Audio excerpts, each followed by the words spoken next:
Welcome back to the Chronicles of the King podcast, where we take a deep dive into the life and legacy of Elvis Presley. I'm Megan. And I'm Tessa, and we are two 20-something Elvis fans dedicated to keeping his legacy alive with a research-based approach. Whether you're a diehard Elvis fan or simply curious about a man who changed the course of music and culture, you're in the right place. We are here to unpack the myths, explore the music, and get to the heart of Elvis's enduring impact. Every other week, we'll bring you research, untold stories, and fresh perspectives on Elvis's journey. From his humble beginnings to his legendary performances, we're here to shed light on it all. So settle in for a podcast made with a lot of TLC for the man himself, one story at a time. Well, hello there. It's been a long time. Been a very long time. Yeah, so let's talk about the little elephant in the room, being that we haven't recorded for approximately 2 months. And so TBH, y'all, we're really over this series on the movies. Really over it. It's like, it's bad. Yeah, like we love recording the podcast. We love doing podcast stuff. And yet we were, first off, I was super busy, and usually I was making time to do it. But it's like, it felt like a chore. Yeah. At this point in the movies. And we were like, should we even like make an episode about this? Should we even talk about this? Like do we just move on, hope nobody notices? But yeah, so we had a little discussion with our close group of girly friends, as per, where we said that we need to talk about it, because part of our frustration or difficulty with these movies is that Elvis himself was also experiencing this frustration and difficulty with these movies. And Diane sort of mentioned that she thought it would be a good idea for us to touch on that and say, you know, it's kind of interesting that for us, we were feeling the same way at around the same point. He was really feeling this way. Yes. Like Clam Bake is where we left off. And I think that's where he was like, you know what, I'm just done with this. Like, I don't want to put any more effort into it. I'm done. Yeah. Like we just don't have the capacity to talk while we were getting into like a formula of like, this was the plot and this is what happened. And, you know, this is the character he played. And at the beginning, when we were doing more about like, you know, Jailhouse Rock and some of the earlier films, it was a lot easier to talk about those things because the characters were more interesting. But sort of the more we're going through it, it's like, what themes can we say that there are? The theme is there's a girl and they fall in love and probably they're at the beach. And there's some fighting going on. The characters, there's a fight, definitely. They're usually some songs. It's like, I can't name all the characters. And it's just kind of interesting that we both were feeling that way. And then also how this was like a major turning point for Elvis. So where we finished off was 1967. And we have, you know, in 1967, Elvis gets married to Priscilla in May. And then just 9 months later, Lisa Marie is born in early 68. And you know, this is really a turning point for Elvis, and not just for Elvis, but for the country as a whole. I don't know if Megan wants to touch on some of the historical context that I can do that for you going on at that time. Yes, please do. So we mentioned, so not only is things going on for Elvis personally, but things in the country we're talking about, and this is United States we're talking about. We had what Elvis was going through career-wise. I'm going to say that as well. We have Woodstock. I know we mentioned that earlier. You had things like Vietnam. I feel like it was like the free love movement was going on. You have the assassination of Martin Luther King. You have the civil rights movement. You have the assassination of Robert Kennedy, which if you watched the Elvis 2022 movie, they brush on that a little bit. But yeah, there was a lot of things going on, and I think it was a transitional period both for the country and Elvis. And so, and I think we're feeling a little bit of that as well here personally with this movie journey. Yeah, and definitely what something to highlight about how interesting that time was in United States Mhm. history is that previously in the 50s, Elvis had been like a defining Yep. feature of this new Hmm. rebellious rock and roll and sort of a whole change in popular culture at the time, Yep. musically and also just, in terms of clothes, in Hmm. terms of um, I would just even how popular say, he yeah, was. how people interacted with Hairstyles. each hairstyles, of course. Yeah, how And it, people interacted with each other. mhm. Absolutely. And And so it's just at this point, he is no longer the face of mhm. change. Elvis in these washed up movies that he's just been doing, there's nothing new. There's nothing really that exciting about them. While other art, like the Beatles, what they were doing, how experimental they were with their Mhm. sound musically. Different famous musicians from that Yep. time. We're almost up on Woodstock. Like a lot of things are happening Hmm. in the culture that Elvis is not reflecting. He's like behind the Yeah. times now, whereas he was at the forefront of change and Hmm. kind of like a big face of change in the 50s. In the 60s, he's just kind of a washed up has been. And meanwhile, Yep. he's like barely 30 years old. Like he's like 32, It's crazy you when you know? think about it. Yeah. Yeah, like he is so young still and Hmm. just starting a new chapter in his life, of being a father and being a husband and all that stuff. So, part of what I think is so interesting about this time period, which is a little sad for us to like see Elvis no longer Hmm. being at the forefront of change and progress in this very like progressive world, um, that the 60s is shaping up to be, the late 60s, is that it lays the groundwork for my favorite chapter in the Elvis story, which is the 68 Yes. comeback special. Hmm. Um, and part of what's so interesting about like anytime I read an Elvis book, you know this about me, that is like the Hmm. best part of the book for me. It's like a perfect story of there was this meteoric rise at the beginning Yep. and then it kind of stayed and then slowly started to go back down, and there's some good things in there Hmm. too, but then hugely back successful Yep. 68 comeback special leading into Vegas, like all that Exactly. stuff. So I love that like upswing of the story, and then I feel that after Hmm. that there isn't as much of an upswing. Hmm. um It was so different from everything else that he was doing. It was like the return to Definitely. stage. He was regaining his crown, I guess you could say. Yes, definitely.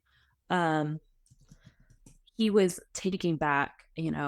and part of what they really centered on it in the movie was um, the idea that he could then be in touch with Hmm. some of the political things that were going on at the time, Yes. the civil rights movement and stuff like that with If I Can Dream. Hmm. They really highlighted that in the movie. And I don't know if that was solely like the intent of the 68 special, but it is interesting that it was so well received because that was the climate at the Hmm. time, was to have people be kind of politically engaged, Yep. especially big figures like Elvis, Hmm. who hadn't he didn't talk about politics, but he No. said what he felt like in his actions, which I think was Mhm. pretty interesting, and I think that was an interesting way to do so. um but yeah, Yeah. so this is all a long-winded way of saying that we didn't want to watch well, I didn't want to watch these movies. Um I've watched them and all. I still haven't. I know. This started as a project to get me to watch all the movies, and Hmm. I probably will. I mean, who knows? Maybe. Maybe we'll eventually finish the last 7 movies and Yeah. add them to the series down the road. We're just like at least taking a break right now. I Yeah, think and is I maybe a think that better it's way of saying it. yeah, like we're not Not from the podcast. saying We're taking a break from the no. series.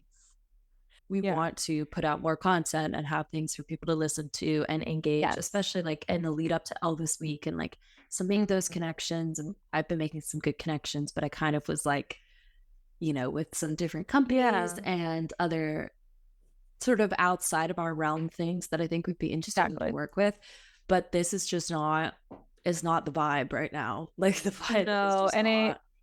And like we've talked about this, like we don't want to change what we've been doing necessarily. So we still want to be very research based and give you the facts and the stories, not just us like what we're doing right now is where we're just like talking and chatting about our feelings.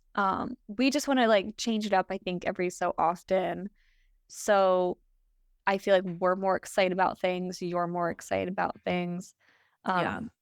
So if that gives everybody an idea of what we're looking to do going forward. And it's like, I just don't search and spend time because like a lot of thought goes behind each episode. You guys don't see the background, but like whole huge spreadsheet, we find quotations, like we find newspaper articles, we find all kinds of information. We use multiple different sources. And it takes a while. And so to not want to do that research about things that's like, I actually don't really care what happened in this movie because it's the same thing that happened in the 10 movies before it. So it makes it harder to want to do that in-depth research. And we started getting rid of some of those categories, you know, like what's the character like? The character is Elvis, is in every pretty movie. Much every single movie. So, it's the same thing. He's like a rebel. He's, you know, he doesn't follow the straight and narrow. He's out chasing a girl for no particular reason. He could be a car mechanic, but he still sings. And we 100%. Like, okay.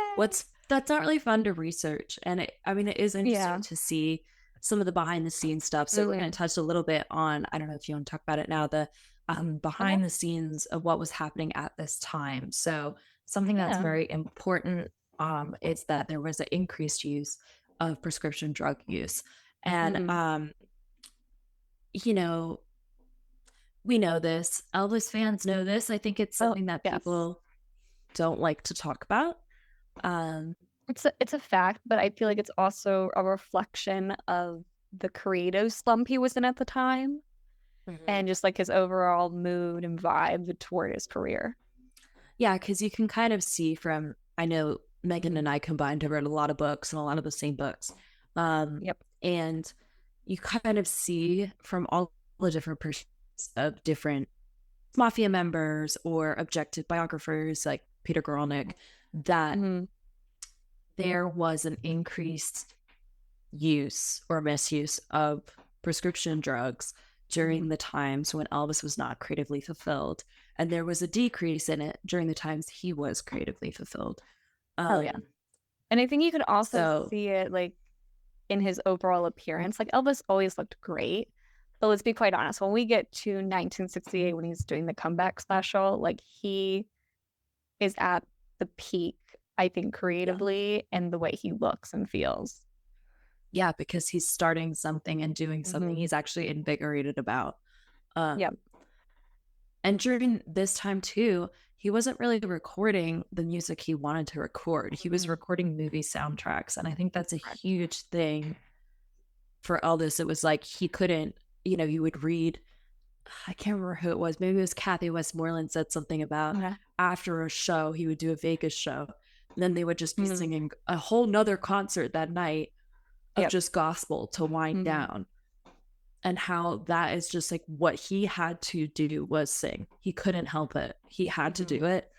And so, and not just sing like to random sing, but soundtrack as a creative, songs, right, as a creative way of being in touch with himself. So some of the things that, you know, he wasn't as creatively inspired by songs like It's a Dog's Life or Old MacDonald. And Priscilla even says in her book that it was like she felt badly watching thing like Old MacDonald when that's not at all rough. No pun intended. And it's not at all what he wanted. It's not at all what he wanted to be doing. And you can tell. And then he turned to unhealthy coping mechanisms that he, I believe, in my thoughts, reasoned his way out of thinking that they were just straight like street drugs, because they weren't. They were prescription drugs. But he logically, I think, didn't see that he was using them in a way that was detrimental. And I also think the understanding back then is of prescription and like illegal drugs. They thought, oh, it's prescription, it's legal, it's okay for me to take these things. So putting that out there. Yeah, and that I think he genuinely Mm. tried to, what have I said before? He tried to circle that square or Yes. something, like that he tried to reason his way Justice. out of Yeah. it. And he didn't see the connection between my life is not going well right now and I'm going to increase, Mhm. or maybe not well, but it's not going creatively how I want it to. He was Yeah. probably making more money than he was going to make, but he didn't feel creatively fulfilled or spiritually fulfilled. And so he sought an escape from that. I know. That's a good way of putting it. Yeah, like kind of, but he still Or told himself, I believe, like, oh, but it's prescription. And he did actually have ailments that required some of these prescriptions. He couldn't sleep, but he didn't need to be taking as many downers as that and be as groggy as he was at certain points. 100% agreed. And like I said, I think once you got to 1968, I think you were starting to see like much more of an improvement. You read books from Priscilla, like Joyce Posito, other people around at the time, and they will talk about like how excited he was for this. I know there's like a story of them all sitting in the Hillcrest home watching the special when it aired, and you could like tell like he was excited about what was going to come after. Yeah, and it's like, you know, in the Elvis movie, I do think it was a little exaggerated of like he is making a statement about MLK, and it was pretty profound that he did feel, from what I've understood from what I've read, that he had a sort of responsibility because it did happen in Memphis, that MLK was assassinated in Memphis, and because it was pretty close to something that I think was very like near and dear to his heart. He grew up in and around the Black community. All the music he loved was from the Black community, and he didn't hide that that's what it was. And so, if I can dream, particularly, you know, it's a very strong statement. But also, I've said before, part of what I find interesting in the '68 special is that, in a positive way, there are Black women being seen as like, I don't know, objects of affection, maybe I'll say. You You know, can say yes. yeah, like I don't want to say sexualized because I don't think sexualized is the right connotation, but that it's not just that any interest in women he has in the plot line around him, they're not just white. And so that in and of itself is some kind of statement of, I want to be reflecting this new progressive way of thinking versus singing to a dog on the back of a car. Yay. And in the final movie too, in Change of Habit, I do think, which, guys, Change of Habit, I love Change of Habit. Okay, it's goofy. Yes. I don't think it's like politically correct per se. It's more mature than what he was doing. Yeah, and it is, interestingly, the first depiction of autism in a movie ever, which is pretty interesting. It's not necessarily a good depiction. It's actually kind of bad. Yeah. The more extreme depiction of it. Yeah, like very stereotype. But it's just, yeah. But the movie, it did try to have some more themes that were like a little more progressive, and you know, there's several, I don't know, it's just, it's totally different from any of the other movies. And I said to Megan earlier, I feel like you can tell that he's just like, whatever, I'm just doing this for the money. Oh yeah, like those last three, it's like, yeah, right, he's almost free, you know, like he doesn't have to be confined to like making these shitty movies anymore. He can actually like do what he wants to do, like go and perform. And because at this point you got like Vegas pretty much lined up, and he's probably like, yeah, I'm just gonna do my thing. Once we're done here, hitting the road again. Right, but you kind of see like in Change of Habit like a little bit more of that like playfulness of him, kind of like he's in on the joke in Change of Habit, I want to say, whereas in other movies he's not really in on the joke of like, Does that make any sense? It's Like, the style of movie. yeah, and also it's like he like knows that this is silly. And you could tell that Yeah. actually Elvis himself, not the character he's playing, that Elvis himself knows, like, guys, this is kind of like, this is like a little Yeah. kitschy. This is cheesy. Like, So he it is plays it what it up is. basically. Yeah. Whereas in some of the other movies, it's like he's trying to be sincere and he's actually just like Yeah. being made fun of by Correct. the screenwriters, by the audience, all the, everything like that. So Mhm. it's kind of an easier watch for me because I kind of feel that he's like, He's like having he's fun giving with you, it. he's like, well, whatever, man. I can He's just like, we're done. stop, look, and listen, baby. Like, I love that. I know it's a great song, and Change Habit, great song, and also he It doesn't end is. I up with mean, it's got anyone. Mary Tyler Moore. It's low key so good, like It is. in a cheesy way. Like some of the like racial plot lines, you're like, You're like, they were they were trying to like be with the mm, times, but like in a modern lens, you look back and you're like, that was maybe actually that was a not so choice. good. The autism thing, it's like that was not so Yeah. good. Like But, he's, you know, what's you gonna do? But I think it's a but good product of its time. yeah. And I think what we were Um, talking about earlier, we were saying that Tara mentioned this, is that these are all like comfort movies. They mhm. weren't anything that, as I will say, one of my favorite movies is Gone with the Wind. They are all not comparable with Gone with the Wind. I don't think any of them were nominated for Academy Awards. Could be corrected on this. Um, they weren't of that par, and so they're just something I feel like that as Elvis fans, we watch them not necessarily because we want to see good art, but because we want to see Elvis, which I think is what people were still feeling at that time when the movies were released originally. Um, Yeah, because it's like a way, like he spent so much of his career mhm, when you really think about it. Like the amount of time, I don't want to say yep. totally wasted, but that was not No. necessarily put towards the highest artistic Mhm. endeavors, or Yep. creative endeavors. The amount of time that was spent on those movies Mhm. means that unfortunately we didn't get Elvis for a very long time. Well, I say we, neither of us were alive, but like he Like didn't the stage exist. presence.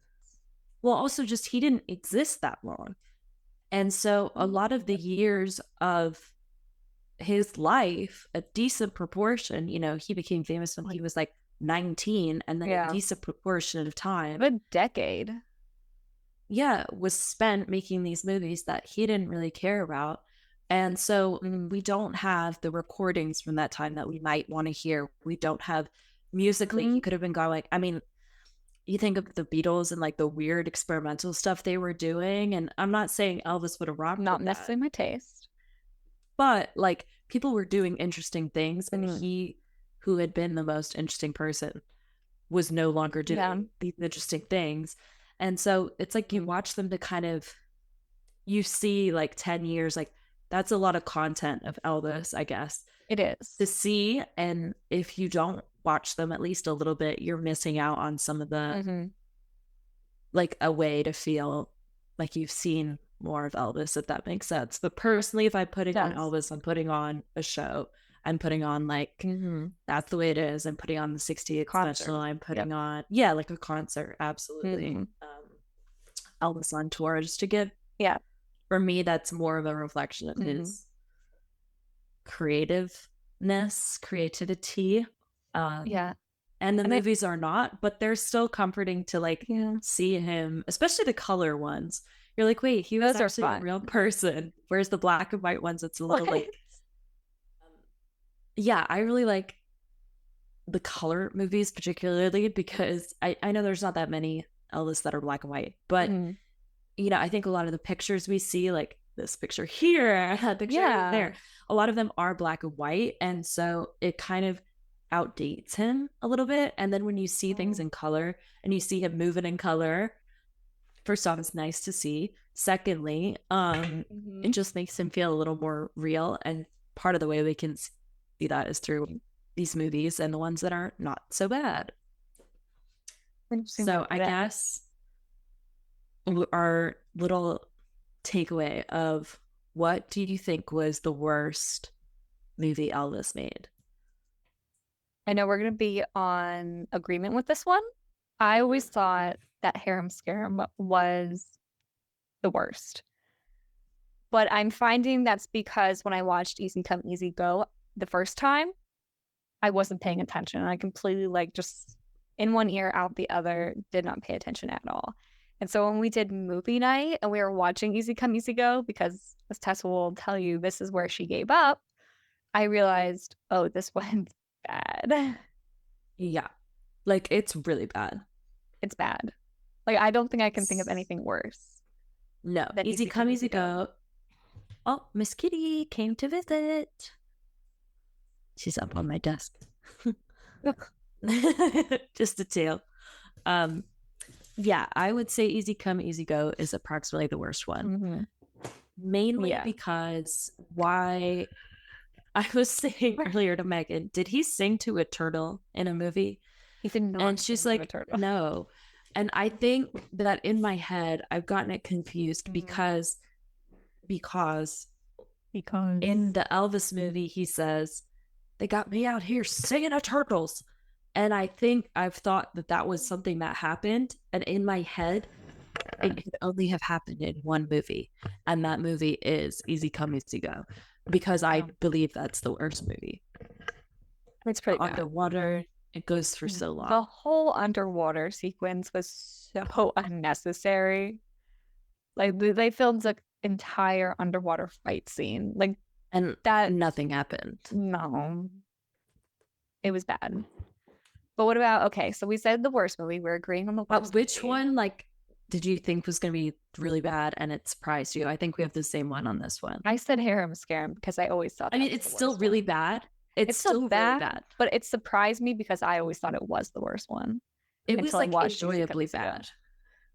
Yeah. I feel that it was so bad. It was like not good by any means. Like the plot, I don't understand.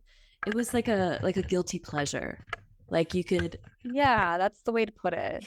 You're like, he's going on? He's in that harem. He's got those weird pants on. And it's just funny because you're like, this is just really quite bad. Yeah. But I didn't find it as bad as Easy Come, Easy Go because at least I knew how bad it was going to be. And I could laugh. Yeah. Easy Come, Easy Go wasn't even like laughably bad.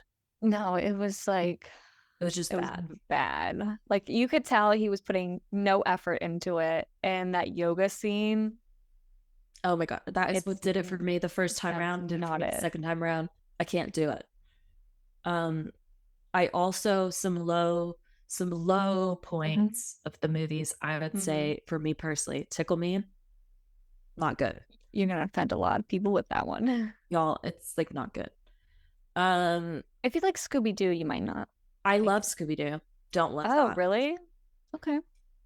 Like, because Scooby-Doo is animated and it's a dog and it's for children.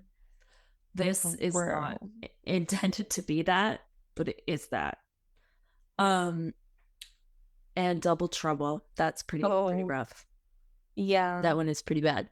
Because can we discuss this? This is what I've been wondering. Okay. Why is it called Double Trouble?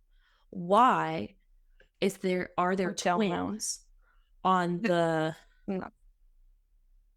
You know which one I also forgot about that's pretty bad? The one with the twins.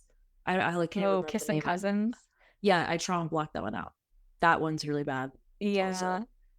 I'm thinking Double Trouble, going back to that, is called Double Trouble because he has trouble with two things.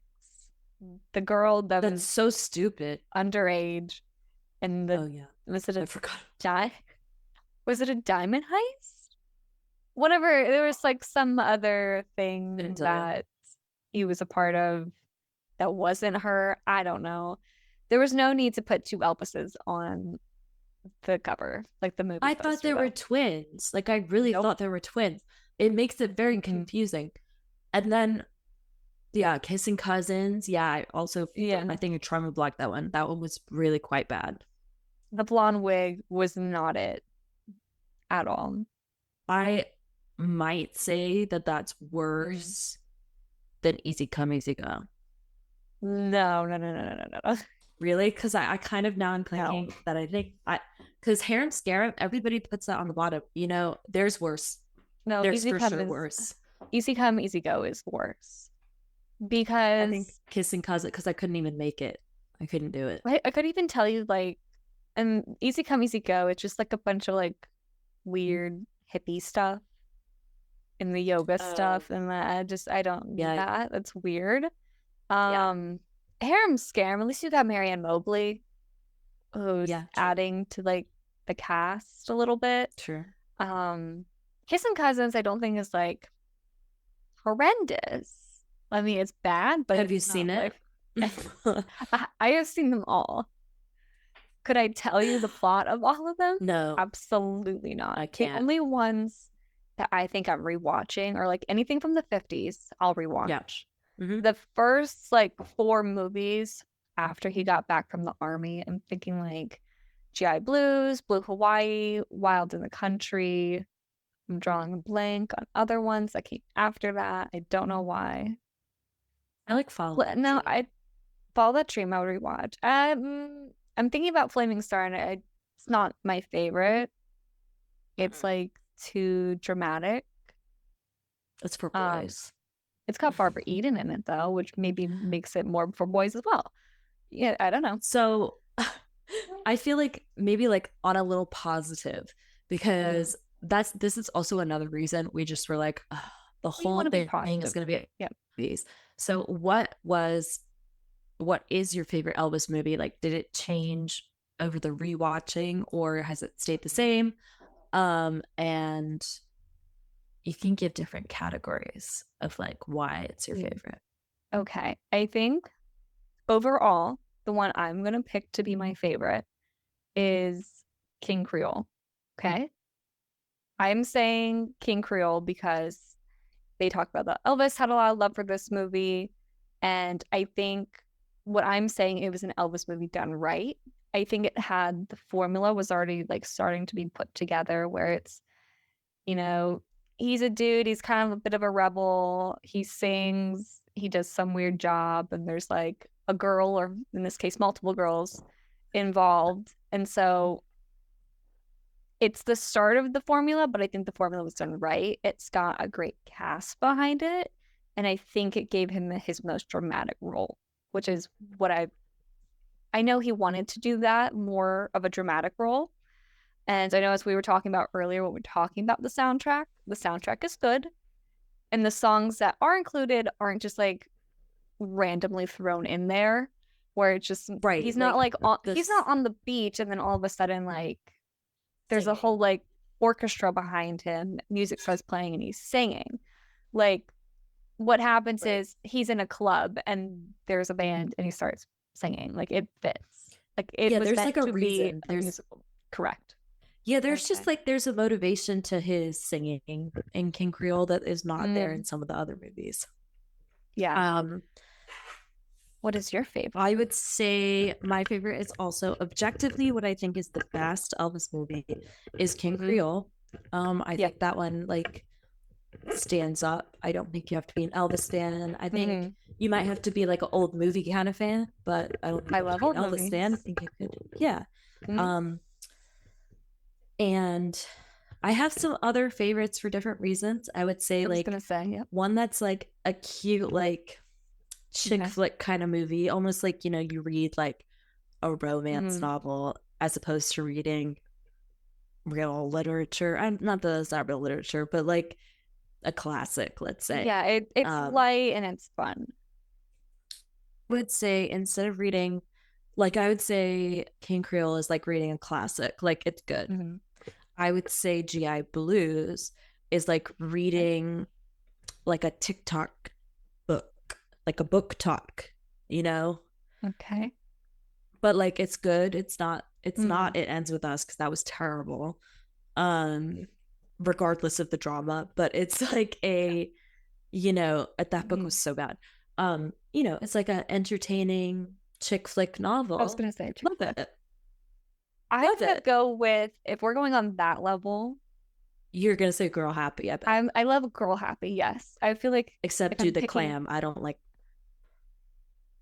Ugh, I always feel like that song's in Clam Bake just because clam, but it's not. right. I would pick Girl Happy, and then I would probably Mhm. also pick Blue Hawaii because I love the Blue Yeah. Hawaii soundtrack. Yeah. So I feel like those are like my comfort movies. Um, like the 1950s, like those movies are in their own category. I love Loving You. I think it's like the story of Elvis. So there's not a whole lot for him to really explore like in his range of acting. I think Love Me Tender as like an introduction film, I think gave him, a good dramatic role. We talked about Jailhouse Rock. Jailhouse Rock is just iconic. I think mostly because of the song Jailhouse Rock and the choreography.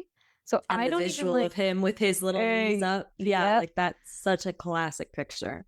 exactly. So I feel like those are like its own little thing, and I couldn't necessarily pick a favorite or I mean, I'm picking King Creole is my favorite, but they're not, I feel like, in the same category as the movies from the 60s. Yeah, definitely. Um, yeah, I just and then Change of Habit is like corny. Like it's just a different Yeah. vibe from the other movies, but I like it like cuz it's trying to be woke and it's like just not and like it's like funny for that. It's like Yeah. laughably like and it's not that atrocious. No. Um I'm sorry, but the whole but I plot with think the nuns is kind of like, huh? like, I okay. think what we also should discuss is some of the Mm-hmm. movies that Elvis should have done. Ooh, Um, okay. i.e., he was supposed to. Oh, Mm-hmm. man, it's gonna annoy me because I'm not gonna be able to remember where I read this, but it was one of the early books I read, so it might have been in the Guralnick books that he was supposed to sing or be Tony in West Side Story. I Um, feel like I heard West Side Story. I know he was also supposed to do, is it The Rainmaker? Am I right on the movie isn't title? that the original name of Love Me Tender or something? Mm-mm. I don't know. I can't remember. No, the original I think title you're of right. Love Me Tender was the Reno Brothers. I'm looking this up right now. Oh yeah, I think you're right though. I am The good. Rainmaker was originally the first movie, wasn't it? He was supposed to do, but Yes. West Side Story, I Yep. think is I was correct on definitely that. like okay. I definitely think it would have been so good. Like his Hmm. voice would have been so good in that. Like I want It to would have hear him been. sing. I think it would have changed the trajectory of his career.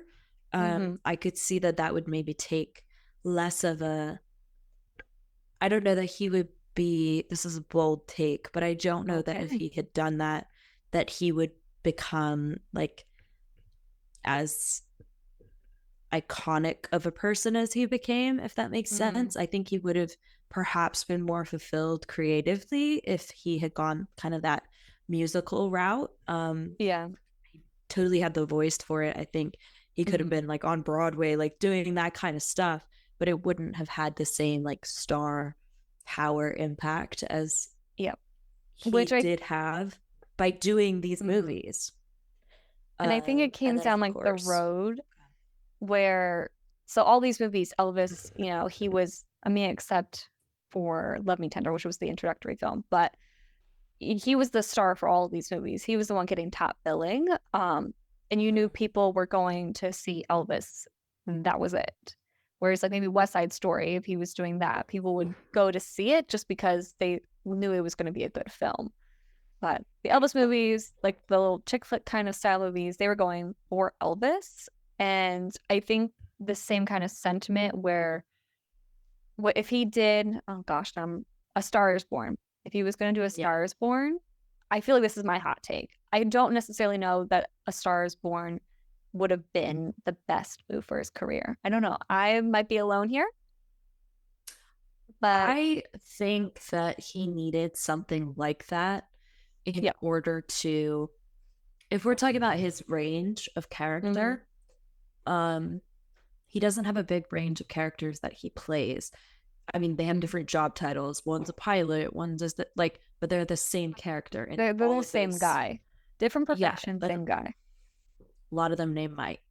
So Hmm. in all of those movies, he didn't really get a chance to like portray, or maybe I don't want to say he wasn't capable of acting in like a manner so different from his own person.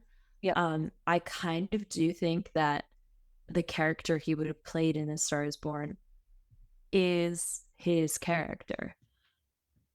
I mean, there's a tragic, I understand like PR wise why you might not want to do it, but I think that maybe he would have brought a depth to the character that would have come naturally for him. I don't think it would have been a stretch for him to be that character, is what I'm saying. I think he would have done a good job of acting if he had a motivation to like do this project he cared about and like be a big name, like with Barbra Streisand, and like a serious role that wouldn't have been, I don't think, particularly challenging for him to do, but it was still a serious role, and I think it could have been a wake-up call. I don't know that it would have been like star-studded. I don't know. I think it would have been like a respect move, if that makes more sense. That does make sense. It's creatively would have been the good move. Yeah, I think he needed something along the lines of that, but maybe not necessarily that film, if that makes sense. Right. Yeah, definitely. But I think we are both very grateful that we don't have to put in the stress, I guess you could call it, of having to be like, all right, we got to watch another couple movies. And we know there's only like 7 more movies that we had to do. They're not good ones, so they're not good ones. One day I will make her watch all of the movies. You will. I will. Don't worry. There's more movie nights in our future. Absolutely.